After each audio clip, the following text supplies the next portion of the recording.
jalan itu sudah ditutup. Yang kita tahu itu jalan itu sudah ditutup dan tanggung jawabnya itu sudah milik Adikarya. pengelola tol ya. Nah, jadi kalau seandainya yang masuk itu ya yang hanya boleh masuk hanya material-material dari Adikarya. Tidak ada yang namanya mobil-mobil masyarakat yang bisa masuk, ya sipil yang bisa masuk ke jalan tol. Mau kok dibilang jalan-jalan tikus, pada saat kami melaksanakan pengecekan TKP juga ada jalan tikus yang kita masuknya memang melalui jalan tikus. Cuman jalan tikus itu yaitu tadi untuk Adikarya itu mengangkat material bawa ke atas. Jadi hanya mereka yang tahu SOP-nya dan hanya mereka yang eh, tahu gimana harusnya untuk keamanannya kan mereka juga bang yang lebih paham di jalan.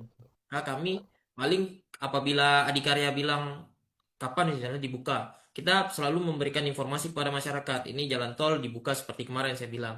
Jalan tol dibuka dari jam sekian sampai jam sekian, selebihnya ditutup.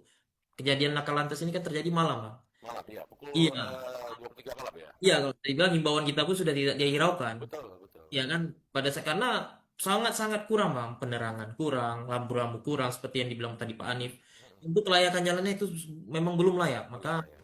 eh, memang belum layak dan ya kita harus memang kita patroli dan menutup betul-betul udah tengah malam.